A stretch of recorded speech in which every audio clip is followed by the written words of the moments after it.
안녕하십니까. 더불어민주당 박경미 대변인입니다. 오늘 오전 4가지 주제로 브리핑 올리겠습니다. 첫 번째 주제입니다. 북한의 고개 외교, 국제사회에 결코 통하지 않을 것임을 경고한다. 미중 정상회담을 앞둔 오늘 새벽, 북한이 동해상으로 탄도미사일로 추정되는 발사체를 쏜 것으로 확인됐습니다.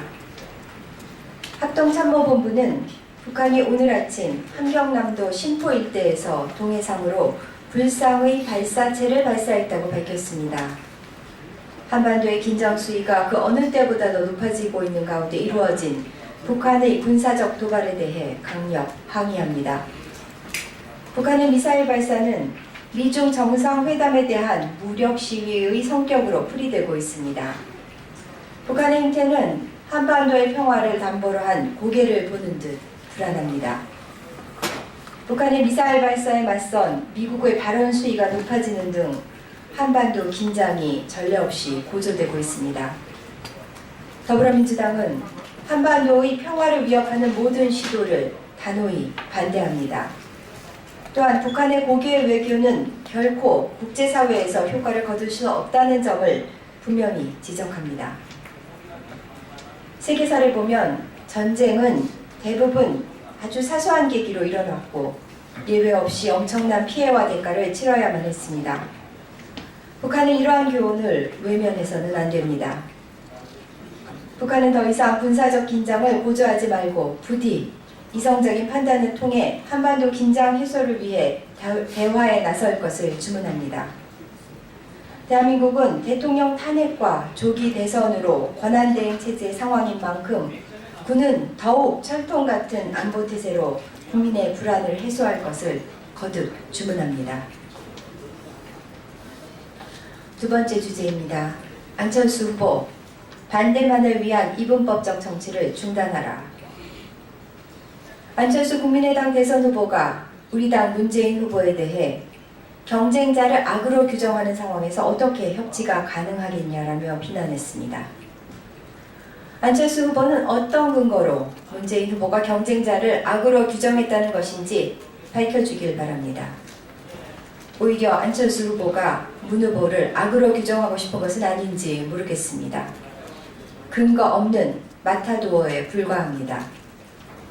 안철수 후보는 저는 누구를 반대하기 위해서가 아니라 더 나은 리더십과 비전이 있기 때문에 나선 것이라고 주장했습니다.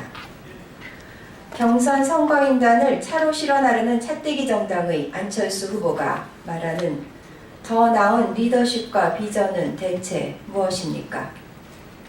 안철수 후보의 발언들은 시종일관 문재인 후보를 향하고 있습니다.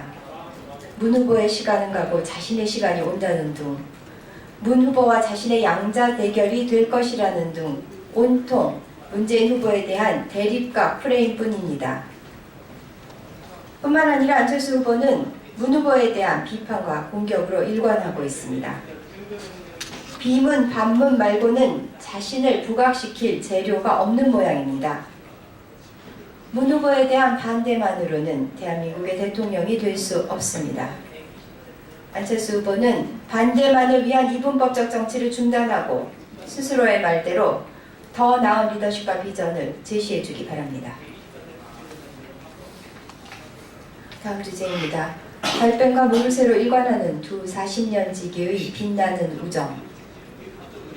혹시나 했는데 역시나였습니다.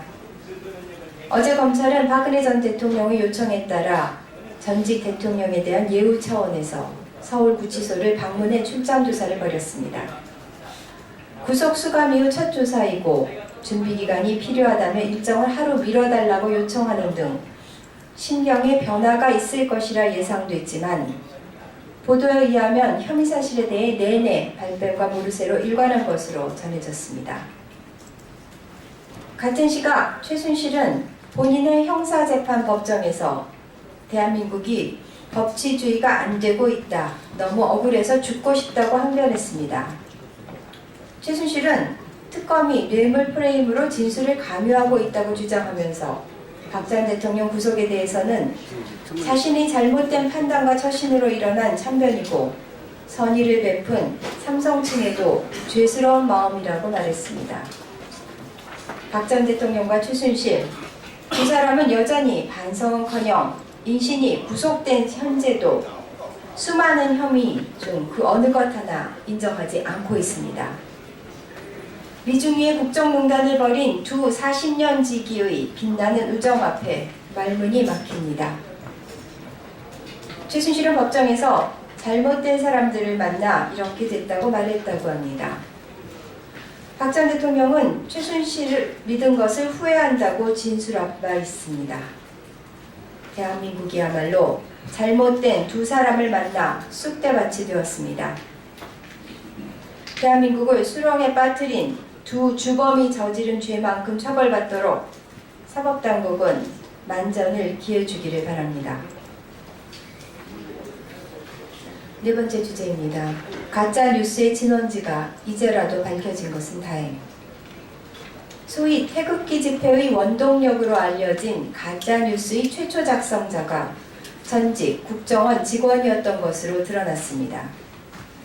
보도에 의하면 해당 인물은 1983년 입사해 30년 6개월 동안 국정원에서 근무했으며 개인 SNS상에 태극기 집회를 전략적으로 해야 한다.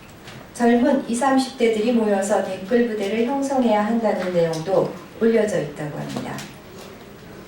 한마디로 전직 국정원 직원이 가짜뉴스를 만들고 신현희 강남구청장이 가짜뉴스를 복사해 카톡방을 통해 퍼뜨리며 태극기 집회를 이어온 셈입니다.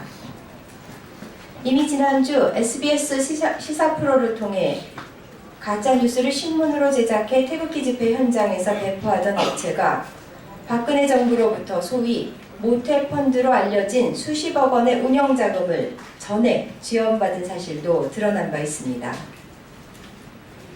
국정원이 박근혜 정부의 개가 되어 걸림돌이 될 만한 것들은 사전에 제거하고 국민 혈세인 세금을 마치 자기 돈인 양 나눠주면서 보수 우익 단체들을 박근혜 정부의 맹종 세력으로 만든 것입니다. 이쯤 되면 박근혜 정부는 유신 시도의 회귀를 그저 꿈만 꾼 것이 아니라 청와대와 국정원은 물론 기업과 우익 단체까지 전방위적으로 동원해 제2의 유신을 시도했던 것이라 할 수 있습니다. 늦었지만 이제라도 기형적인 박근혜 정부의 실체가 드러나게 된 것은 불행 중 다행입니다. 태극기 집회 세력들이 진실에 눈을 뜰 날도 머지 않았습니다. 이상입니다. 감사합니다.